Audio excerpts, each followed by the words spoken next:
SBI రాయదుర్గంలో ఉన్నటువంటి భూమిని ఏదైతే వేలం వేసినారో ఎస్బీఐకి సంబంధించినటువంటి స్థలాన్ని నిన్న హైకోర్టు స్టే చేయడం మనందరం చూసినాం.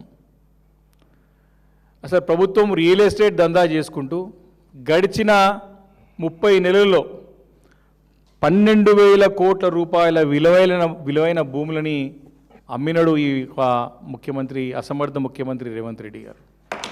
సుమారు 30 నెలల్లో 12,000 కోట్ల విలువైన భూములన్నీ కూడా అమ్ముకుంటూ వాటితో రియల్ ఎస్టేట్ దందాలు చేసుకుంటూ ముందుకు వస్తున్నటువంటి సందర్భంలో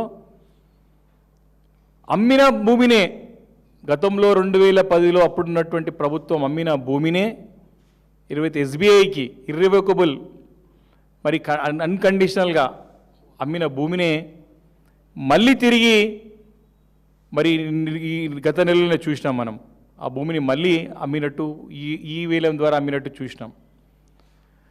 హైకోర్టు యొక్క తీర్పు ఉండగా April 25, 2026 ఒక హైకోర్టు యొక్క ఉత్తర్వులు ఉండగా కూడా దాన్ని తుంగలో దొక్కి దాన్ని పక్కకి నెట్టేసి గతంలో అమ్మినటువంటి ఎస్బీఐకి అమ్మినట్టు భూమిని దాంట్లో 5 ఎకరాల స్థలాన్ని మళ్ళీ కూడా మరి ఈ వేలం ద్వారా ఇంకో కంపెనీకి కట్టగట్టడం మనందరం చూసాం.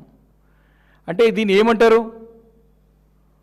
సరే, భూమి ప్రభుత్వం నుండి అమ్మిందంటే విశ్వాసంతో ప్రభుత్వం నమ్మకంతో మాకు చక్కగా ఉంటుందని చెప్పి సుమారు 237 కోట్ల రూపాయలు ఎకరానికి చెల్లించి మరి ఆ భూమిని కొంటే ఈరోజు దేశవ్యాప్తంగా ప్రభుత్వం యొక్క అంటే క్రెడిబిలిటీ ఏ రకంగా మరి దిగజారిపోయిందో, ఏ రకంగా ఈరోజు విశ్వసనీయత ప్రభుత్వం కోల్పోతుందో ఒకసారి అర్థం చేసుకోవాలి.